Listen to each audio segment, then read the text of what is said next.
अस्सलाम वालेकुम नाजरीन, आप देख रहे हैं न्यूज़ आई और मैं इफ्तिखार शिराजी। नाजरीन, आज वफाकी दारुल इस्लामाबाद के अंदर दहशत गर्दी की एक बड़ी कार्रवाई को नाकाम बना दिया गया। खुदकुश बमबार ने अपने आप को धमाके से उड़ाया और इस दौरान एक अहलकार भी पुलिस का शहीद हुआ, लेकिन इस्लामाबाद एक बड़ी तबाही से बच गया। और सिर्फ यही नहीं बल्कि पेशावर के अंदर डिप्टी स्पीकर महमूद जान साहब के ऊपर भी फायरिंग का एक वाक़या पेश आया और फिर कोटरी सिंध के अंदर पुलिस ने एक दहशतगर्द को बारूदी मवाद समेत गिरफ्तार कर लिया। तो गोया हम कह सकते हैं कि मुल्क इस वक्त लगता यह है कि दहशतगर्दी की लपेट में आ चुका है।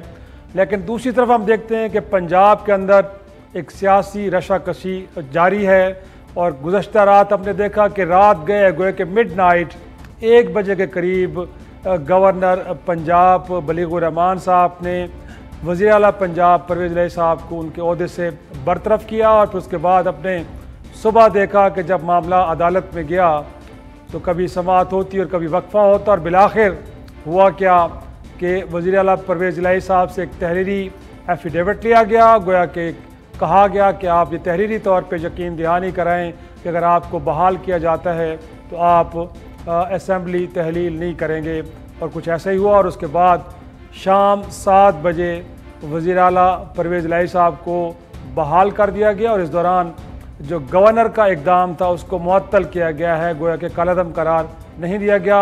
बट इंटरेस्टिंगली वज़ीर आला पंजाब से ये भी कहा गया कि अगर वो एतमाद का वोट लेना चाहें या ना लेना चाहें ये उनकी सवाबदीद पे है। लेकिन एक लंबी तारीख मिली है, गोया कि अब 11 जनवरी तक ये पंजाब असम्बली तहलील नहीं हो सकती और उसके बाद जब मुकदमा चलेगा तो कह सकते हैं कि शायद आने वाला 1 या 2 महीना मज़ीद लगे इस मामले को निपटाने में।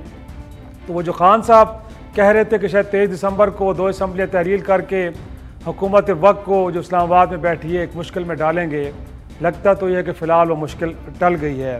लेकिन नाज़रीन, हम ओवरऑल आज बात करेंगे कि एक तरफ मुल्क एक तरह से दोबारा दहशतगर्दी की लपेट में है, लेकिन जो मुल्क के वज़ीर दाखिला हैं राना सनाउल्लाह साहब वो पंजाब में बैठे हैं, लाहौर में बैठे हैं। एक मुखालिफ हुकूमत को गिराने के लिए कोशिशें हो रही हैं वहाँ पे और कानूनी और आइनी मशवरे दे रहे हैं गवर्नर को, और साथ में वज़ीर आला हाउस को सील करने के हवाले से कंटेनर्स का बंदोबस्त कर रहे हैं। तो मुल्क के वज़ीर दिफा इस्लामाबाद में बैठ के प्रेस कॉन्फ्रेंस के दौरान लोगों को तवानाई के बचत के तरीके बता रहे हैं।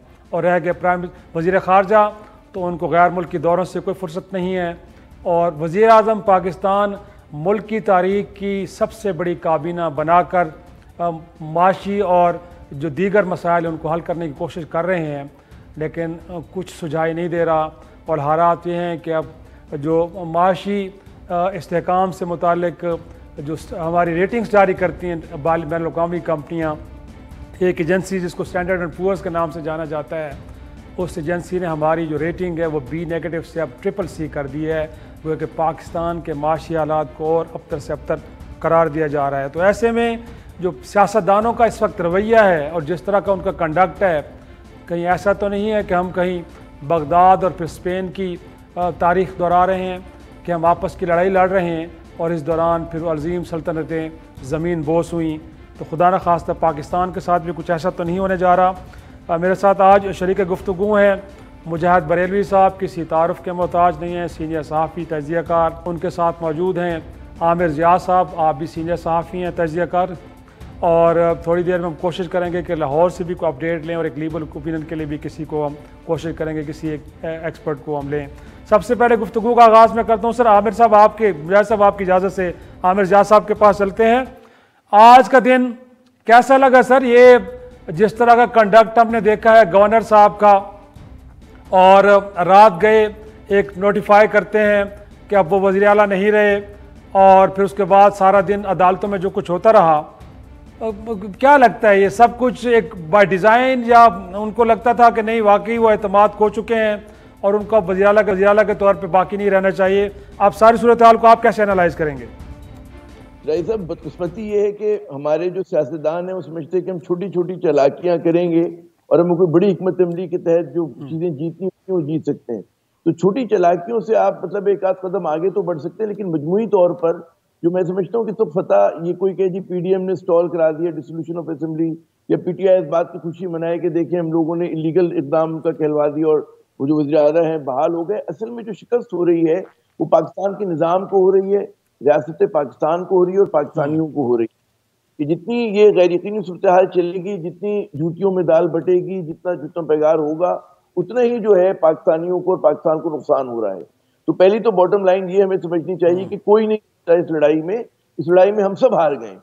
अच्छा, दूसरी बात ये कि जब अदालत में नहीं गए थे उस वक्त मामला चल रहा था कि जी बलीगुल रहमान साहब ने एक उनको डीनोटिफाई कर दिया। उस वक्त भी जो टॉप हमारे कॉन्स्टिट्यूशनल एक्सपर्ट्स थे उनकी एक ही बात कहना था कि जी उन्होंने अपने मैंडेट से ज्यादा जाके एक्ट किया। और बात लोग तो कहते थे कि टोटली इलीगल एक्ट है कि आप कम से कम एक पुरानी अगर वो वर्डिक्ट को करते हैं सुप्रीम कोर्ट के कि जी 10 दिन की मोहलत देनी चाहिए इत्तेमाद का वोट लेने के लिए, और जब कोई सेशन में हो तब आप ये चीजें नहीं कर सकते। तो पूरा का पूरा जो अमल था इसीलिए था कि इस चीज को डिरेल किया जाए। तो इस हद तक तो है हुकूमत कामयाब हो गई है। लेकिन ठीक है कि आज असेंबलियां पंजाब के केपी रिजॉल्व हुई, लेकिन क्या इसकी वजह से या इसके बाद जो है मुल्क में सियासी इस्तेकाम आ जाएगा? क्या हमें रोड मैप मिल गया है पाकिस्तान को आगे बढ़ने का? मेरे ख्याल में बदकिस्मती से ऐसा नहीं हुआ।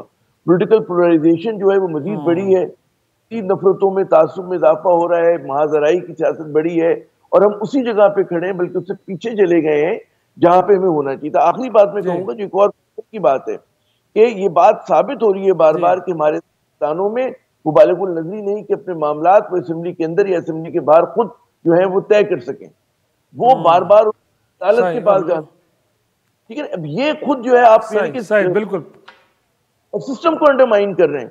जब आप ये करते हैं तो फिर आपको क्या क्यों जब इदारे जो हैं आपकी पॉलिटिकल स्पेस को ले लेते हैं, अदलिया ले लेती है, फौज कल को आगे बढ़ के ले ले, तो इसलिए इसकी वजह आपकी नालायकी और आपकी कोताबीनी है कि जिसकी बुनियाद पर आप मौका फराहम करते हैं। पॉइंट टेकन जी, बिल्कुल बिल्कुल अहम नुकता आपने आमिर साहब उठाया और यही मामला मैं बरेलवी साहब की तरफ लेके जाऊंगा। लेकिन अगेन किसी को जिम्मेदार करारा देना पड़ेगा। इस वक्त में कोई शक नहीं कि दोनों तरफ से कोई मेचोरिटी का मुजाहरा नहीं किया जा रहा। लेकिन खान साहब, बरेलवी साहब, जिनके पास एक बड़ा मौका था कि जब बिलावल साहब एक लॉन्ग मार्च लेके चले थे सिंध से, बार बार कह रहे थे कि असम्बलियाँ तहलील कर दें और हमें इलेक्शन की जानब जाना चाहिए, नहीं गए। लेकिन जब उनसे चली गई इक़्तिदार तो उसके बाद उनका कंडक्ट है 25 मई से लेके अब तक, गोया के बड़े बड़े ऐलानात करते हैं, बड़े अच्छे कार्ड सियासी शो करते हैं, बट लगता यह है कि वक्त पे प्ले नहीं करते और ताख़ीर होती है और उस ताख़ीर के नतीजे में फिर इस तरह का सियासी तमाशा लगता है जिसके नतीजे में यकीनी तौर पे जो नुकसान हो रहा है वो रियासत का हो रहा है, जिस तरह आमिर साहब ने भी कहा। तो कहीं हम तहरीक इंसाफ को लगता नहीं कि कुछ ज़्यादा जिम्मेदार ठहराएंगे कि इस मामलात इन हालात तक लाने में मुल्क को उनका हिस्सा सबसे ज़्यादा है। एक तो कल बड़ा इस 48 घंटे के दौरान बड़ा एक दिलचस्प, इसको मैं लतीफ़ा कहूँगा, बल्कि इससे ये कहूँगा कि हमारी जो पाकिस्तान की कदावर सियासतदान जो हैं वो अपने उनके इर्द गिर्द खुशामदियों को कैसा टोला है और ये ख़ुद क़यादत लोगों को कितना बेवकूफ़ समझती है। और आप ये देखिए कि चौधरी परवेज़ इलाही साहब ने कहा था कि ये कोई अवतार बने हुए, अब मेरे सामने कोई कमर बाजवा को कुछ कहकर देखे तो जनाब मैं देख लूँगा। तो फिर आपने गौर किया होगा कि कल इमरान खान साहब ने नाम लिए बगैर कहा कि एक शख्स है जिसने तबाह कर दिया, एक शख्स है जिसने ये कर दिया, एक शख्स है, यानी उन्होंने नाम लिए बगैर कमर बाजवा जो करते रहे वो सब करा। और फ़ौरन ही थोड़ी देर बाद मैं देख रहा था कि परवेज़ इलाही साहब ये कह रहे थे कि जनाब मैं इमरान खान मेरा कायद है। यानी आप तो ये गौर कीजिए, आमिर रज़ा साहब पता नहीं अब तो खैर ये भी सीनियर जर्नलिस्ट हो गए कि ये कितना बेवकूफ़ मीडिया के ज़रिए इनके इर्द गिर्द कौन लोग बैठे हैं। मतलब पहले अगर 10-12 हम लोगों की जो कलमों की गवर्निंग बॉडी में भी अगर इस तरह की मज़ाक़ियत बातें होती थी तो लोग कहते थे आप क्या बेवकूफ़ी की बात कर रहे हैं। इनके इर्द गिर्द कैसा खुशामदी टोला जमा हो गया है, ख़ुद क़यादत का जो IQ ज़हनी बलूगत किस पहुँची है। और बेचारे वो तो जाले साहब कहते थे लोग अपने कातिलों के उशाक मेरी जहाँ इमरान खान के साथ लोग हैं। तो ये आप ये इसी से अंदाज़ा आप लगा लें। दूसरी तरफ वो आप शरीफों को देख लीजिए, यानी चारों सूबों में कहीं नहीं है। जिस दिन ये सब कुछ हो रहा था उस दिन शहबाज शरीफ साहब सिंध के किसी गांव में आकर वहाँ बैठकर सैलाब ज़दगान की हालात पूछ रहे थे, जहाँ उन्हें ये बताया गया कि जनाब 2.25 करोड़ बच्चे तो स्कूल ही नहीं जाते आपके यहाँ, और पत्नी क्या जो तफसीर उनको सैलाब की बताई गई है क्या क्या हुआ। तो बात यह है कि सॉरी टू से शिराजी साहब, सारी सियासत जो है वो स्क्रीनों पर लड़ी जा रही है और बदकिस्मती से जिस तरह मैंने कहा कि चैनल पार्टियां बन गए हैं, एंकर उनके तर्जमान बन गए हैं, या उनके नहीं क्या कोई और लफ्ज़ में इस्तेमाल नहीं करूँगा, जो यानी उसमें यकीनन मैं बिल्कुल खुले दिल से कह रहा हूँ कि उसमें आपका मुतबर अखबार और मुतबर चैनल शामिल नहीं है, और ये मिसगाइड कर रहे हैं।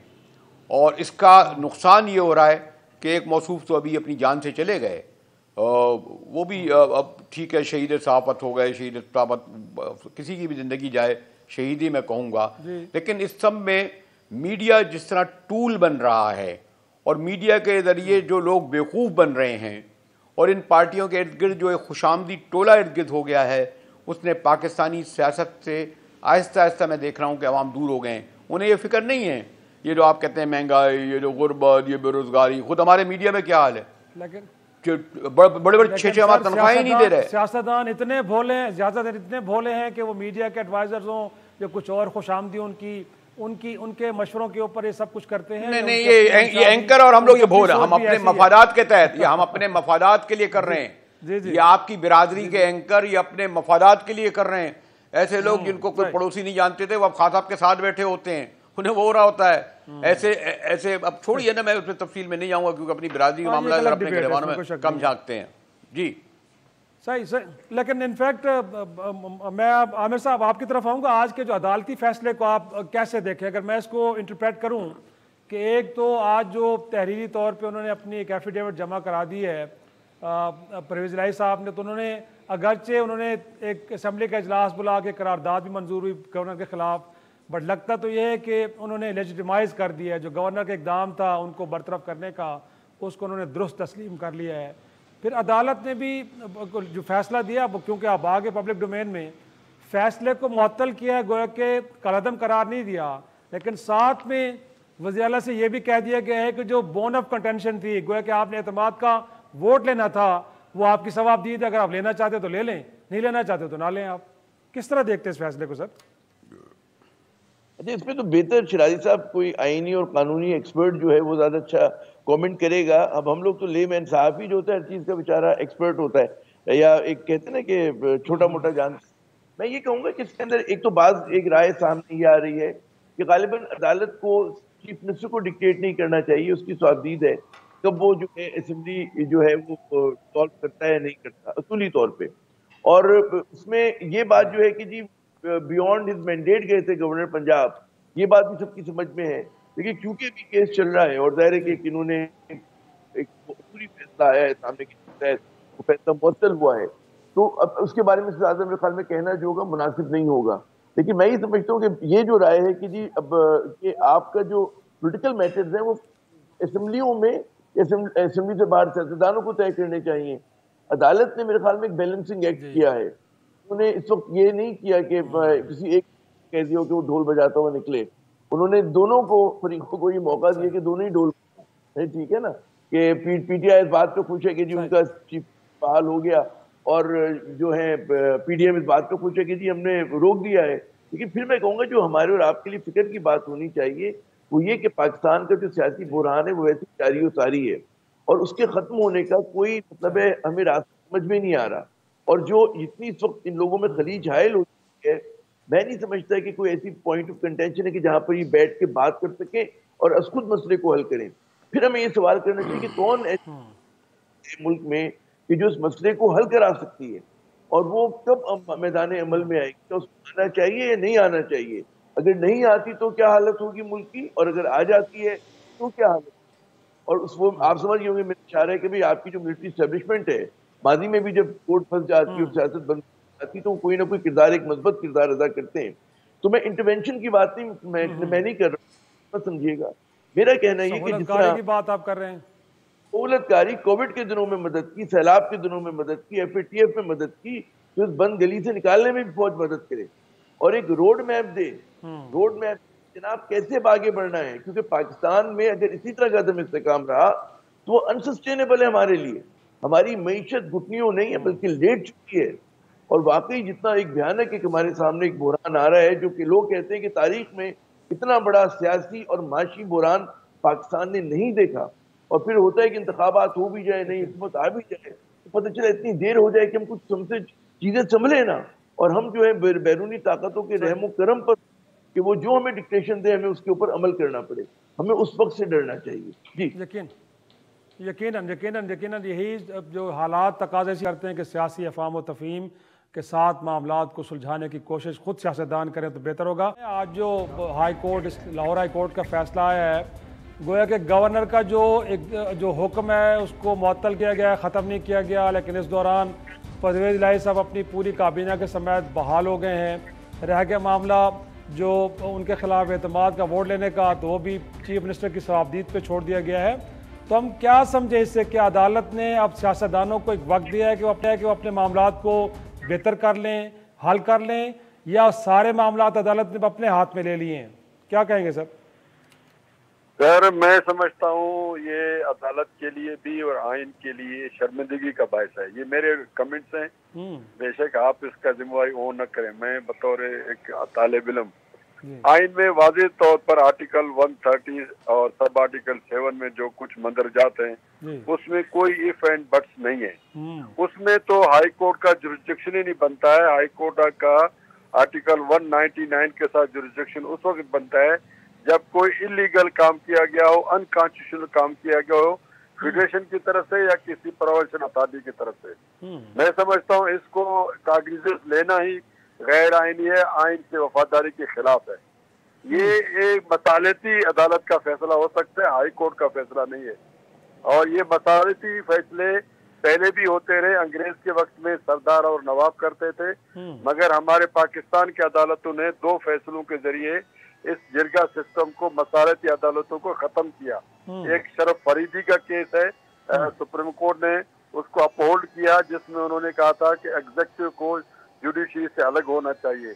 और फिर हमारे बलूचिस्तान का एक जजमेंट है अजीजुल्लाह मेमन के नाम से, PLD 1991 सुप्रीम कोर्ट में रिपोर्टेड है कि एग्जीक्यूटिव और जुडिशियल अख्तियारात अलग होने चाहिए।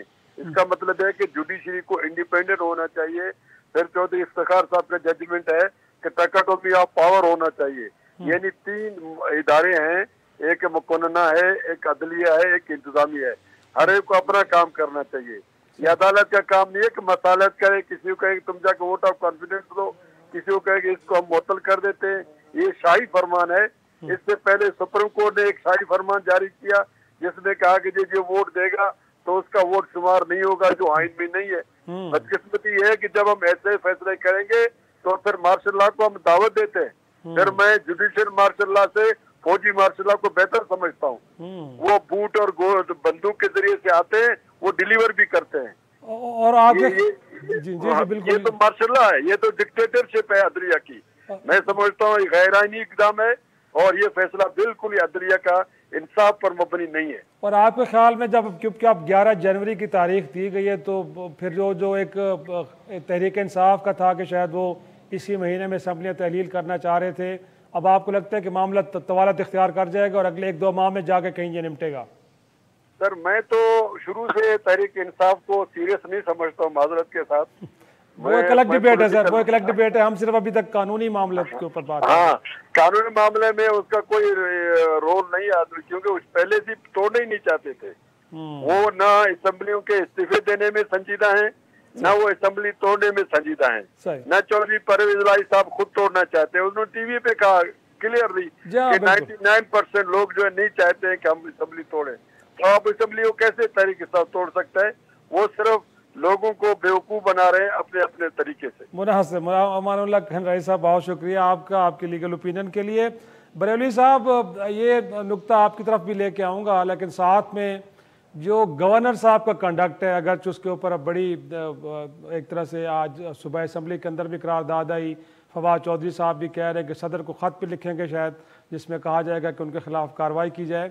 लेकिन रात के 1 बजे सर एक नोटिफिकेशन जारी करना, फिर चीफ सेक्रेटरी को मजबूर किया जाना कि आप नोटिफाई करें, बरतरफ करें चीफ मिनिस्टर को। लगता है कि वो अपना माइंड अप्लाई कर रहे हैं, गोया कि उनकी अपनी अंडरस्टैंडिंग थी, उनकी अपनी असेसमेंट है कि ये वज़ीर आला एतमाद खो चुके हैं अवान का, या लगता है कि कहीं से डायरेक्शंस उनको मिल रही हैं। फिर सदर जरदारी साहब, साबिक सदर, लाहौर में बैठे हैं, कुछ उनके जो सिंध में उनके जो रफ़का हैं वो मुसलसल उनका वहाँ पे पड़ा हुआ है। तो कहीं ना कहीं लगता तो है कि गवर्नर भी इंडिपेंडेंटली एक्ट नहीं कर रहे।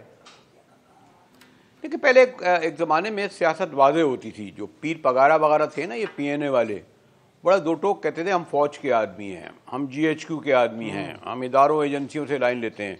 और जो यानी जो जेन्युइन पॉलिटिकल होते थे वो फिर खुल के बात किया करते थे अपोजिशन को और उसको साथ को। अब प्रॉब्लम ये हो गई है कि इसमें अब सब पार्टियां शामिल हैं, हमें यही नहीं इल्म कि इसके पर्दे के पीछे बोल कौन रहा है, क्या क्या कौन क्या किरदार अदा कर रहा है। और इस बदकिस्मती से इमरान खान साहब से उम्मीद थी कि शायद वो, और इसीलिए शायद इतनी बड़ी वॉर में हुआ, लेकिन वन अनदर वे मुझे लगता है कि वो भी उस ट्रैप में आ गए। अचानक जो उन पर ये वारिद हुआ कि जो बाजवा साहब के उनके उन सबसे बड़ा जालिम आदमी था, और उसके लिए उन्होंने तौजीह बयान की कि जी आर्टिकल 6 लग जाता। तो जो पेशावर में बैठे हुए जो फ़ोन कॉलें वो सुन रहे थे, जो साहब बैठे हुए थे मौसूब, और जो अब घर अब जाके गाँव जाके बैठ गए, ये क्या किरदार अदा कर रहे थे।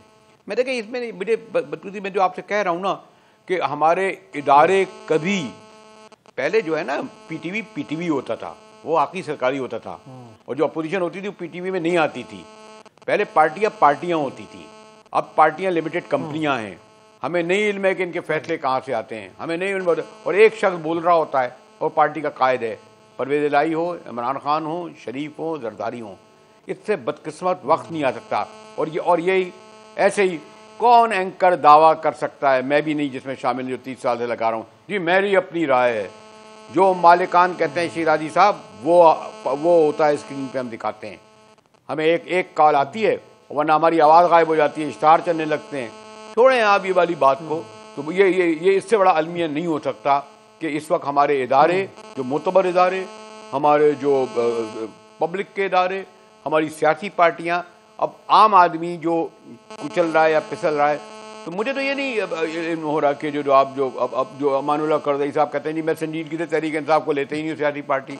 मैं होता तो उनसे पूछता कि पीर पार्टी को संजीदगी से लेते हैं, आप नून लीग को संजीदगी से पार्टी लेते हैं सियासी। अपनी एक राय दे दी, उन्होंने फैसला दे दिया कि तहरीक इंसाफ को संजीदा ही नहीं लेते। भाई आप हैं कौन उनको? भाई 140 MNA हैं उनके, 3 2 सूबे में उनकी असम्बलियाँ हैं, क्या बात कर रहे हैं आप? Point taken. लेकिन आमिर रियाज साहब, इनफैक्ट अब बरेवली साहब तो लगता है कि थोड़ा सा मीडिया से भी कुछ ज़्यादा खुश नहीं है। लेकिन अगेन जिन इदारों का आप जिक्र कर रहे हैं, क्या हालात की संगीनी का उनको भी कोई अंदाज़ा है? अगरचे इमरान खान साहब अपने हर खिताब में इदारों को मुखातिब करके भी कहते हैं कि अपना रोल प्ले करें, तो जुडिशरी हो या इस्टेब्लिशमेंट, आपको लगता है कि जो हालात की संगीनी, और आपने जिक्र भी किया कि इसमें कोई शक नहीं है कि पाकिस्तान में जो पॉलिटिकल पोलराइजेशन है और माशी हालात की अबतरी है, शायद 75 साल की तारीख में इससे पहले हमने ये माहौल नहीं देखा, तो वहाँ रियलाइजेशन है, और आपको लगता है कि नियर फ्यूचर में वहाँ से कोई इनिशिएटिव लिया जाएगा? देखिए मेरे ख्याल में मैं इस बात पे कन्विंस्ड हूँ कि मुझसे और आपसे ज्यादा इदराक होगा। हमारे पास जो मालूमात आती हैं तो बड़ी मतलब है कि टिप आइसबर्ग पता होती है सहाफियों को ना। असल जो हालात की संगीनी का इदारों को पता होगा, हमारी एजेंसीज को पता होगा, हुकूमत में जो लोग बैठे उन्हें पता होगा, जो कल तक हुकूमत में थे उन्हें भी पता होगा। हम सहाफियों को इतना ज्यादा पता नहीं होता जितना हम लोग कहते हैं, पोज करते हैं ना, हम लोग टिप ऑफ द आइसबर्ग इतनी सी बात पे चलते हैं। लेकिन वो इतनी सी बात ही इतनी भयानक है कि हम सबका दिल जो है डूबा जा रहा है, और आवाम का दिल भी डूब रहा है। तो मैं ये समझता हूँ कि जल्द या बदेर, लेकिन अगर वो बदेर करेंगे तो पाकिस्तान का नुकसान है, क्योंकि ये फैसले तो गुज़िश्ता कल में हो जाने चाहिए, क्योंकि अब हम लोगों ने पहले ही वक्त बहुत खोया है। देखिए जब हम कहते हैं ना कि माशी को दुरुस्त, मईशत को दुरुस्त करना है, तो वो फायर फाइटिंग से निकल कर आगे करना होगा। यानी कि जो अब अगला बजट कोई हुकूमत लेकर आए तो वो फायर फाइटिंग का बजट ना हो, बल्कि रिफॉर्म्स का बजट हो, और रिफॉर्म्स के अमल का आगाज जो है वो भी अब तक हो जाना चाहिए। लेकिन हम देख रहे हैं कि फायर फाइटिंग हो रही है, और जितना हम देर करें उतना ज्यादा हमारा जो क्राइसिस है वो एग्रीवेट हो रहा है माशी। और जाहिर है कि माशी क्राइसिस और पोलिटिकल क्राइसिस एक फीड करते हैं। लेकिन हमें समझना चाहिए कि अगर हमें मईशत को ठीक करना है, मईशत मैं कहता हूँ सियासी इस्तेहकाम जो है ना, वो इस वक्त नेशनल सिक्योरिटी का मसला है। इसलिए फौज की क़यादत को सोचना पड़ेगा, क्योंकि नेशनल सिक्योरिटी में क्या क्या चीजें आती हैं? इंटरनल स्टेबिलिटी आती है, डिफेंस आता है, मईशत आती है, और खारजा ताल्लुकात आते हैं। ये चारों कंपोनेंट्स है ना, और इन चारों को दुरुस्त करने की पहली शर्त ये होती है कि मुल्क में काम हो। मजबूत हुकूमत जो है वो मईशत को ठीक कर सकती है, दिफा को इंश्योर कर सकती है, और साथ साथ खारजा ताल्लुकात को जो है वो एक सिम दे सकती है। हमारे यहाँ क्योंकि अदम इस्तेकाम है, आप देखिए बिलावल भुट्टो जरदारी भी वाशिंगटन गए, आप ही के अखबार में डॉन में है कि जी उनका जो सेक्रेटरी खारजा है वो तो नहीं मिला उनसे। क्या वजह है? उन्होंने पाकिस्तान इतना बुरा वक्त कभी कभी नहीं आया था कि कि हमारा वजीर खारजा जाए और उनका अमरीकी वजीर खारजा आपसे ना मिले। आप एक न्यूक्लियर पावर हो, जैसी भी हो, गरीब सही लेकिन है न्यूक्लियर पावर ना, बड़ी इंपॉर्टेंट मुल्क है आपका, 22 करोड़ का मुल्क है। उन्होंने हमको टरखा दिया डिप्टी सेक्रेटरी खारजा पे। तो इसका मतलब है कि लोग हमें या इस हुकूमत को सीरियसली नहीं ले रहे। इससे बड़ी इंडिकेशन और क्या होगी? तो बात मैं ये नहीं कह रहा कि हल इमरान खान के पास है या पीडीएम के पास है, बात ही कि हमें हल तलाश की तरफ बढ़ना चाहिए। उसमें सिविल और मिलिट्री लीडरशिप काम करना होगा। जब तक मिलकर काम नहीं करेंगे ये मुल्क आगे नहीं बढ़ेगा। मलिक साहब, इनफैक्ट आज जो कुछ हुआ है, बल्कि पिछले 3 रोज से जो पंजाब में हो रहा है, क्या कहेंगे? वो वफाकी हुकूमत इत्तेहाद पीडीएम का जो बार बार ये कह चुका है कि अगर खान साहब असम्बलियाँ तोड़ना चाहते हैं तो तोड़ दें, वो कि हम इलेक्शन की तरफ चले जाएंगे। लेकिन अब वही पीडीएम का इत्तेहाद सर तोड़ कोशिश कर रहा है कि किसी तरह पंजाब असम्बली बच जाए। और जो कुछ आज तमाशा हुआ वो आपने भी देखा है। तो खान साहब के कंडक्ट के ऊपर जितनी तनकीद करें, बट आपको नून लीग का कंडक्ट कैसे लग रहा है सर? मुल्क के अंदर हालात कैसे हैं? वज़ीर दाखिला साहब वहाँ पे बैठे हैं और वहाँ पे पॉलिटिकल मैनेजमेंट कर रहे हैं सारी। देखिए, मैं समझता हूँ कि सियासी बयानबाजी अपनी जगह पे, जिसका जिक्र आपने किया कि वफाकी हुकूमत ये बयानबाजी तो करती रही कि पंजाब असम्बली तोड़ दी जाए, केपी की असम्बली तोड़ दी जाए और हम इलेक्शन करवाने को तैयार हैं। लेकिन ये मुकम्मल कोशिश थी पीडीएम की और वफाकी हुकूमत की कि किसी न किसी तरीके से ना पंजाब असम्बली टूटे ना केपी की असम्बली टूटे, क्योंकि अगर ये दोनों असम्बलियाँ टूट जाती हैं तो फिर एक ऐसा क्राइसिस जन्म लेगा जिसके नतीजे में फिर मुल्क में ये आम इंतखाबात करवाने पड़ेंगे और इसके अलावा कोई और चाराकार नहीं रह जाएगा। तो मेरे ख्याल में सियासी बयानबाजी हर तरफ से जारी है। चौधरी परवेज लाई भी असम्बली तोड़ने के लिए गो कि वो इमरान खान साहब के साथ खड़े हैं, लेकिन उनकी भी ख्वाहिश थी कि असम्बली ना टूटे, इसलिए कुछ राब्ते किए जा रहे थे। फिर अदम एतमाद की जब तहरीक जमा करवाई तो उस पर भी चौधरी परवेज साहब की कंसर्न शामिल थी कि अगर अदम एतमाद की तहरीक जमा करवा दी जाती है तो उन्हें मौका मिल जाएगा। अच्छा, आपके ख्याल में एडवाइस परवेज साहब की जानिब से जा रही थी नून लीग को कि जहाँ साथ में ये भी कर दें, आपके वो तहरीक भी जमा करा दें? अब मेरा ख्याल है कुछ जरा ये इसको कंफर्म भी करते हैं कि जो राब्ते दरमियान में हुए थे उसके नतीजे में चौधरी बरादरान भी चाहते हैं कि पंजाब असम्बली चलती रहे और यही ख्वाहिश पीटीआई के भी वज़रा की है, बाद उन वज़रा की जो सीनियर वज़रा हैं पंजाब के अंदर। लेकिन चूँकि इमरान खान साहब ऐलान कर चुके थे इसलिए मोने सलाई या चौधरी परवेज लाई उनके उस मौक़िफ़ से पीछे नहीं हट रहे थे। अलबत्ता केपीके की असम्बली ने भी इमरान खान साहब पर वाजे कर दिया था कि पंजाब असम्बली टूटेगी तो वो तब केपी की असम्बली तोड़ी जाएगी। लेकिन आज जो अदालत में हुआ मलिक साहब, आपको लगता नहीं है कि 11 तारीख तो इब्तदाई अब समाअत उस पर होगी, उसके बाद फिर यकीनी तौर पर दलाइल का सिलसिला शुरू होगा, तो ये मामला तो आपको लगता नहीं कि कहीं अब ये फरवरी मार्च तक जाता हुआ नजर आ रहा है आपको? मेरे ख्याल में मामला बिल्कुल आपने दुरुस्त कहा, एक तो लटक जाएगा, दूसरा शायद अब आईनी और कानूनी जंग जो है ये सियासी जंग में बदल जाएगी और पंजाब के अंदर जिस किस्म के हालात हैं और जब एतमाद का वोट लेना पड़ेगा चौधरी परवेज साहब को तो उस पर और मसाइल मजीद भी जन्म ले सकते हैं, क्योंकि एतमाद के वोट के हवाले से भी ये खदशा बहरहाल पीटीआई को और परवेज साहब को है कि कुछ उनके मेंबरान गैर हाजिर हो सकते हैं। अगर उनके कुछ मेंबरान गैर हाजिर होते हैं तो सारा मलबा चौधरी परवेज पीटीआई पर डाल देंगे कि मेरे अराकीन तो पंजाब असम्बली के अंदर मौजूद रहे लेकिन आपके अराकीन पूरे ना हो सके। दूसरी तरफ पीटीआई ने भी अपने वज़रा की जिम्मेदारियां लगा दी हैं कि तमाम अराकीन की हाजिरी को यकीनी बनाया जाए और जो लोग कोई नाराज भी हैं तो उन्हें राज़ी भी किया जाए, क्योंकि चौधरी परवेज साहब के साथ खासतौर पर अगर दरिशा खानदान की बात की जाए तो वो खुलकर उनके खिलाफ हुए हैं। अब ये भी मुश्किल होगा कि अगर वो ग्रुप उनके साथ से टूट जाता है तो फिर एतमाद का वोट लेना भी चौधरी परवेज के लिए मुश्किल हो जाएगा। यकीनन इसमें कोई शक नहीं है। आमिर रियाज साहब, इनफैक्ट इस सारी सूरत हाल में जो फेडरेशन के अलामत तस्वर होते हैं, प्रेसिडेंट ऑफ पाकिस्तान अगरचे लगता है कि माजी में वो कोशिशें ज़रूर करते रहे कि कोई एक मसालत हो जाए और मामला तफाहम व तफहीम से हल हो जाएँ, लेकिन लगता है कि अब उनका भी इम्तिहान शुरू होने वाला है पंजाब से, उनको भी एक कोई गुजारिश, एक मुतालबा किया जाएगा कि गवर्नर साहब के ख़िलाफ़ कोई कार्रवाई करें। तो क्या लगता है उनका कंडक्ट आपको लगेगा कि वो पार्टी लाइन को टो करेंगे, उसके साथ जाएंगे, या अगेन वो अपने ओहदा का ख्याल करते हुए ज़रा बैलेंस मेंटेन करने की कोशिश करेंगे? देखिए, इस पर स्पेकुलेशन नहीं करना चाहिए। असूली तौर पे तो जो मुझे पता है कि जी लॉयलिस्ट है इमरान खान के, और उन्होंने जो किरदार अदा करने की कोशिश भी की वो on behalf of former prime minister Imran Khan की थी। लेकिन मैं समझता हूं जो हल है इस पूरे क्राइसिस का वो सदर के पास नहीं है। सदर को सबको पता है, हमारी जिस तरह गवर्नर एक अलामती एक हैसियत रखते हैं उसी तरह सदर पाकिस्तान की भी एक अलामती हैसियत है। उनके पास कोई ताकत नहीं है। अखलाकी कोई बात तो वो कर सकते हैं, जाकर लोगों को कन्विंस कर सकते हैं, लेकिन ऐसी क्या बात करेंगे कि जो मतलब है क्या उन जो है पीडीएम की क़यादत या पीटीआई की क़यादत को पता नहीं होगा कि सही चीज करने के लिए क्या करना होगा हमें। तो बात नसीहत या वसीयत की नहीं है कि अच्छी बात करते हैं। बात ये होती है कि जिसके पास ताकत है, जिसके पास इख्तियार है, वही इस मसले को हल करा सकता है।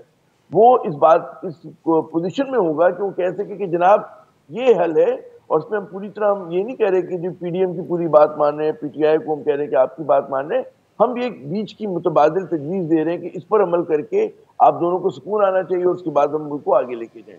वो ताकत कौन सी कुव्वत रखती है इस मुल्क में, तो वो मैं घूम के उसी पॉइंट पर भाई वो लोग अमल करें कब तक।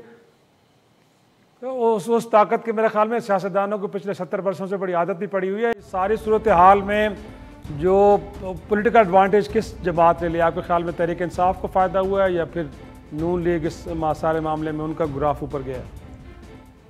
लेकिन नेचुरली एक बात है ना कि इमरान खान साहब जो बार बार इलेक्शन पर जोर दे रहे हैं और कि कराओ, तो इससे साफ लगता है कि यानी इंतहाई, मैं लफ्ज़ आमतौर पर ढिठाई लफ्ज़ इस्तेमाल नहीं करता या दूसरा कोई और लफ्ज़, ये यानी ये कहते हैं जी हम इलेक्शन नहीं कराएंगे, बल्कि फजल रहमान तो यहाँ तक चले गए कि इसके बाद 1 साल तक और नहीं कराएंगे। तो इससे आप अंदाज़ा लगाएं कि ये कुछ भी कर लें, इन्हें पता है कि ये आवाम को फेस नहीं कर सकते। हमारे सिंध में एक बड़ा, आइंदा कभी आप प्रोग्राम करेंगे, बड़ी डेवलपमेंट हो रही है, कुछ एमकेएम के धड़ों को इकट्ठा किया जा रहा है और वो सिंध के शहरी इलाकों में, क्योंकि इमरान खान 14 सीटें ले गए थे, उनको दिलाने के लिए शायद कोई यहाँ एक बन रहा है, कभी इस पर अंडर कर रही है, लेकिन ये शायद हफ्ता 15 दिन सामने आपको आ जाएगा। तो बलूचिस्तान जो है जरदारी साहब को दिया जा रहा है। तो कुछ इस तरह की सब पूरा एक जाल बिछाया जा रहा है कि इलेक्शन के वक्त जो है वो किसी न किसी तरह इमरान खान को सादा अक्सरियत भी नहीं दी जाए, यानी वो 2/3 अक्सर तो छोड़ें। तो ये एक बड़ा वेल प्लान तरीके से हो रहा है और ये समझती हैं पार्टियां कि इलेक्शन इनके लिए एक बड़ा भयानक ख्वाब है, जिससे ये खौफजदा हैं।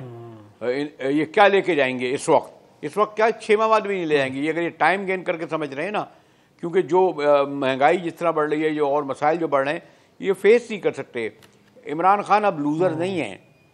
जब तक वो हुकूमत में बैठे हुए थे, आपने देखा किस तरह उनका ग्राफ नीचे गिरा था। इमरान खान के पास कुछ है नहीं गंवाने के लिए, जबकि इनके पास हर चीज़ गंवाने के लिए, चाहे पीर पार्टी हो, चाहे नून लीग हो या उनके इत्तेहादी हो। जी सही। लेकिन मलिक साहब, मैं क्योंकि प्रोग्राम का आखिर से ये जानना चाहूँगा कि आप नून लीग की क़यादत के साथ मुलाकातें यकीनन होती होंगी। क्राइसिस तो सर आन है, ये ख़त्म नहीं होने वाला, तो इसको कोई हल करने के हवाले से कोई अंडरस्टैंडिंग है कि कोई इलेक्शन थोड़े से पहले करा दिए जाएँ, कोई थोड़ी सी बात स्पेस दे दीजिए खान साहब को? कोई इस हवाले से सोच है नून लीग की क़यादत में कि नहीं? उन्होंने भी कहा है कि ये इलेक्शन अपने वक्त पे ही होंगे। मेरे ख्याल में इमरान खान साहब के इस ऐलान के बाद की असम्बलियां तोड़ी जाएंगी। उसके बाद से एक फिर गैप पैदा हुआ है जो आरिफ अलवी साहब किरदार अदा कर रहे थे। उसके बाद से राब्तों में भी कमी आई है, क्योंकि पीडीएम की हुकूमत, वफाकी हुकूमत ये चाहती थी कि इमरान खान साहब अपने इस मौक़िफ़ से पीछे हटें, जिसके बाद बातचीत हो सकती है। लेकिन इमरान खान साहब अब किसी भी सूरत फौरी इंतखाबात के अलावा कहीं बातचीत करते हुए दिखाई नहीं देते। पीडीएम की हुकूमत चाहती है कि कम से कम जो बजट है उसके बाद ही मुल्क में अंदर इंतखाबात हों, लेकिन इमरान खान साहब उससे पहले इंतखाबात चाहते हैं। अब सूरत हाल ये पैदा हो चुकी है कि जो मुल्क के अंदर क्राइसिस है इकानमी का, उसको ठीक कुछ बेहतर किए बगैर ये जो मनसूबा जो है पीडीएम के ज़हन में है, उससे पहले वो इलेक्शन की तरफ जाने को तैयार नहीं है। क्योंकि इमरान खान साहब को फौरी इलेक्शन का फायदा है, पीडीएम समझती है अगर वो टाइम गेम का क्या लेती है तो उसको उसका फायदा होगा।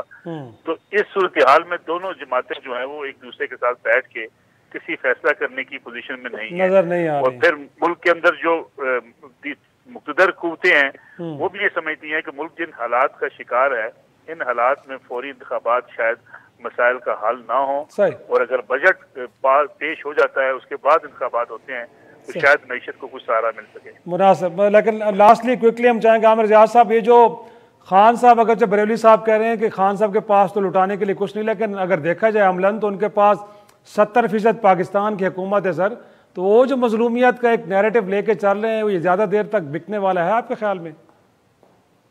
जी, उसको तकवीत यूं पहुंच रही है कि जो पीडीएम हुकूमत की अब तक की कारकर्दगी है उसने लोगों को बिल्कुल हिला के रख दिया है। एक तो ये लोग जो सियासतदान आए इक़्तिदार में, उनके ऊपर जितने बड़े बदनवानी के केसेस थे, ठीक है, अब उनको छूट मिल रही है और वो मतलब अदलिया उन पे मेहरबान है और ज़ाहिर है कि नैब लॉज में भी तरमीम होगी, उससे भी इनके इमेज को फायदा नहीं पहुंचे। पब्लिक परसेप्शन जो है मजीद मनफी हो गया इन लोगों के लिए। तो एक तो ये समझ लो। दूसरा मैं क्विकली कहूँ कि देखें, बजट जो है अगर ऐसी हुकूमत जिसको 6 महीने बाद चले जाना है अगर वो पेश करेगी तो वो कोई बामाने बजट नहीं होगा, बुरी बजट ही होगा। जब भी मैंने पिछले हिस्से में कहा था कि वो हुकूमत आके नया बजट दे जो 5 साल जिसको रहना हो, पीडीएम को रहना हो, पीटीआई को रहना हो, किसी और को रहना हो, वो आके करे ताकि आप एक लॉन्ग टर्म प्लानिंग कर सकें। हम मजीद वक्त का ज़िया बर्दाश्त नहीं कर सकते। ये मुमकिन ही नहीं कि आप मतलब है कि आप कहें जी एक अबूरी बजट दे दिया आपने और फिर उसके बाद नई हुकूमत आएगी वो नया बजट देगी। और ये क्या बजट देंगे? मैं आपको यकीन दिलाता हूँ कि इस वक्त 2-3 साल तक कोई भी हुकूमत अवाम को रिलीफ देने की पोजीशन में ये नहीं दे सकते। मईशत मजीद दिगरगुम होगी। तो ये नून लीग के जो मेरी सीनियर लोगों से उनकी बात हुई है, 1-2 लोगों से, वो कहते हैं कि नहीं इलेक्शन अभी हो या बाद में हो, बात ये है कि जनाब इकोनॉमी जो है वो मईशत होने जा रही, इन्फ्लेशन कम नहीं होने जा रहा, रुपया मुस्तहकम होने नहीं जा रहा, आपको मतलब है कहीं से डॉलर की बुछाड़ आप पे होने नहीं जा रही है। जब ये सब कुछ नहीं हो रहा तो किस उम्मीद पे ये लोग, सिर्फ एक ही वजह है कि जी अपने करप्शन के केसेस को मैनेज करें और इमरान खान को दूर रख सकें। लेकिन ये टैक्टिक्स जो है ये these are being done at the cost of Pakistan. नुकसान पाकिस्तान को हो रहा है। सही, यकीनी तौर इसमें कोई शक नहीं, इसमें कोई शक नहीं कि ब्लीड पाकिस्तान गोया कि नुकसान पाकिस्तान है। और मेरे ख्याल में तमाम जितने मुक़्तदर क़ुव्वत हैं उनको इस बात का ख्याल ज़रूर करना चाहिए कि अल्टीमेटली पाकिस्तान का नुकसान हो। नाज़रीन, आज का शो यही ख़त्म करते हैं, इजाज़त दीजिए, खुदा हाफिज़।